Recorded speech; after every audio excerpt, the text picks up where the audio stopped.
Welcome everyone to another episode of FiST Chat, the vodcast that features discussions on the topics of film, science and technology. My name is Ben Warner and I'm joined once again by my good friend and colleague Steve Kern. How you doing there, Steve? I'm good, mate. How is everyone out in FiST Chat land? It's been a good week and I'm looking forward to tonight's air. Oh, absolutely. This is episode 25 and we're going to be talking about 3D and whether the fad is over or whether it's still got any gas left in it.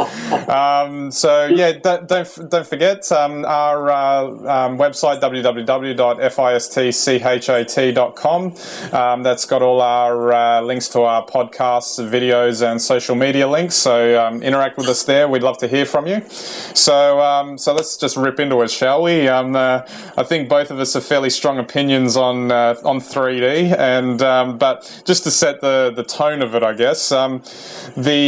Obviously, with films like Avatar and this whole wave of 3D that's come in the last couple of years, there's this big push to say that 3D is the next thing. You got people like James Cameron and George Lucas saying that going to 3D is kind of like how we went from black and white to color, but there's a surcharge attached to every 3D ticket that's sold, and judging by the numbers of late, you would think that average Joe public is not really all that happy with what they're seeing. What do you think? Well, I completely agree with you, Ben. I think it's all called a surcharge, and interestingly, I believe in an earlier episode, which might have been the future of film, did we discuss this as well? I mean, 3D was the future in 1950. I mean, come on. It's 3 generations on, and it's the future again. Look, I think there's no question at all. We've seen a lot of money plowed into 3D, and it's not reaping returns. Disney now are desperate with cars too for merchandise. They thought it was going to be a big money spinner. The corporations have pumped millions or billions probably of dollars into 3D being the next thing. 3D sets, TV sets.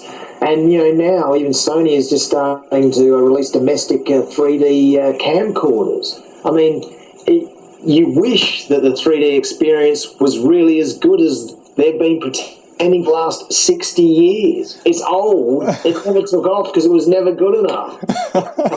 Absolutely.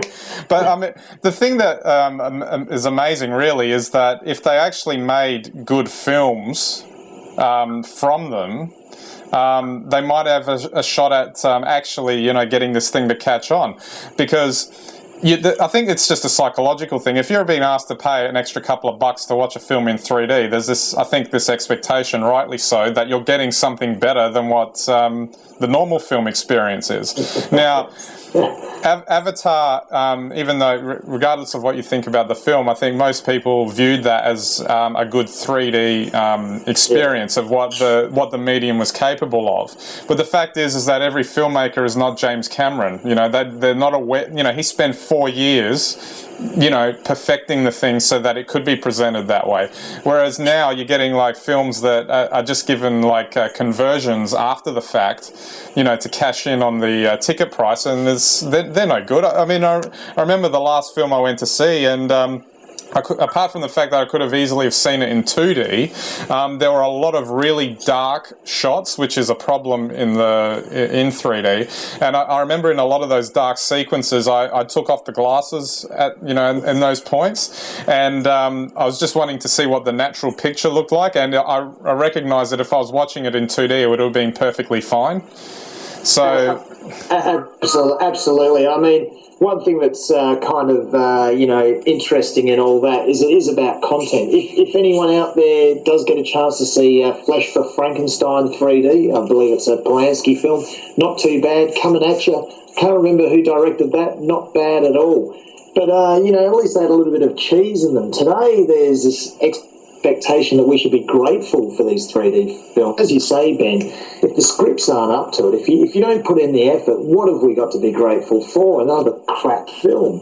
Conversely, if a film is good we'll be quite happy to watch it in 2D like we have for the last 100 years. So I think Hollywood has got a little bit overhyped in the 21st century and perhaps missed their mark. Perhaps they have jumped the shark.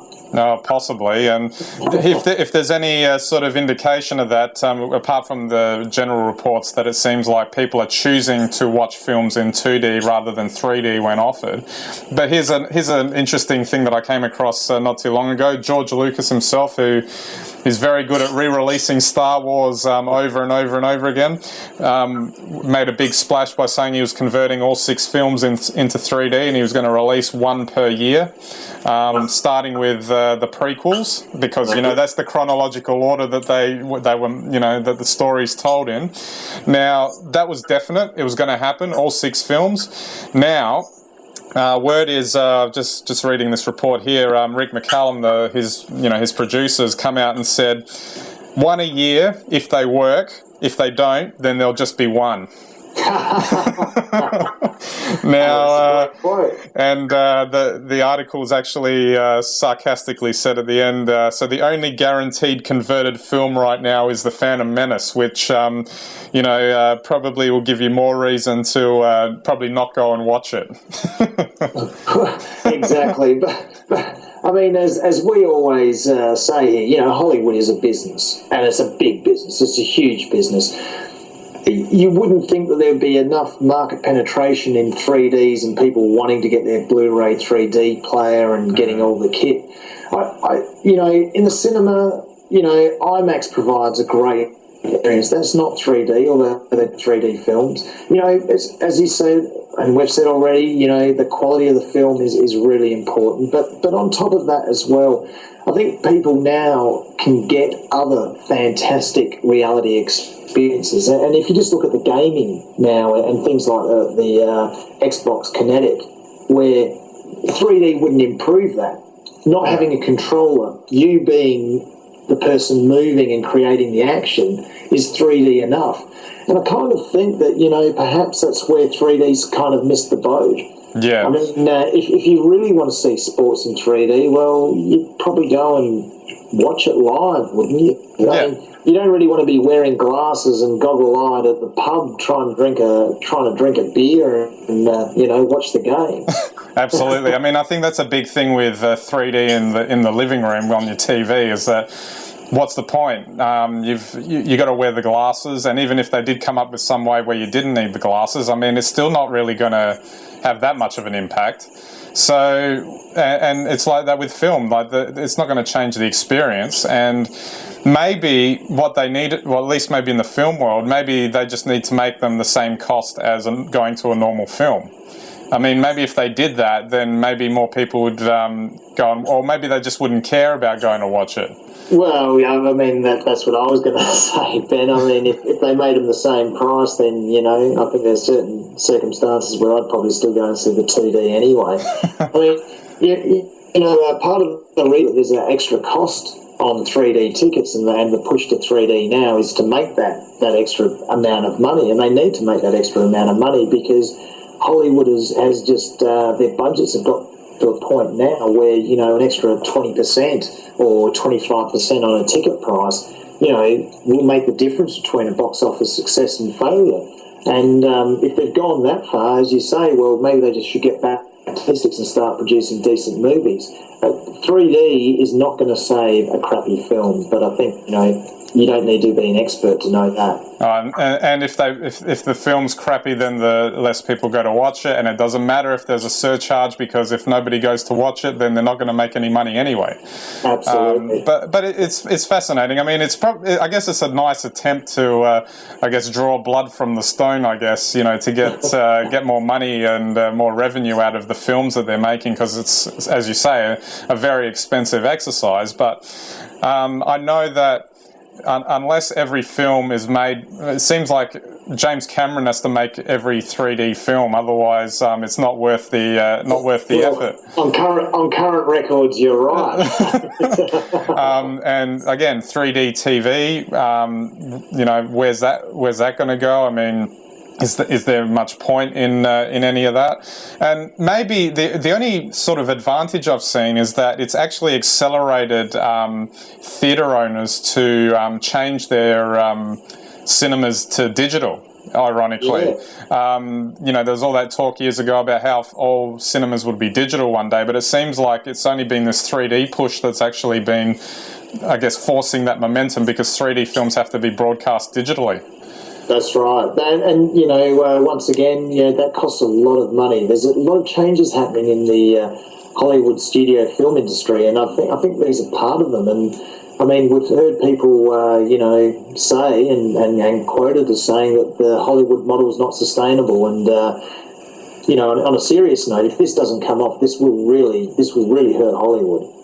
Well, maybe they just need to learn how to make films on lower budgets and then figure out how to make more money from them. I mean, every now and then you'll get films, like from a financial point of view, where they spend nowhere near the amount of money that a lot of these big films do, and they make decent profit out of it. I think the problem is that they're chasing for the next $1 billion grossing film, which is not really anything wrong with that, but they've got to realise that to do that, you have to be a bit more inspirational about what you actually put on screen. And especially in the last few years, maybe you could argue, the effect of the GFC or whatever. Everyone's not up for risk, and most people say never invest in film because it's not a good investment. So that might also explain why so many of these films, I guess both 2D and 3D, aren't as good as what they used to be. But I think it's impacting on 3D, because if the films are no good, then people aren't going to watch them.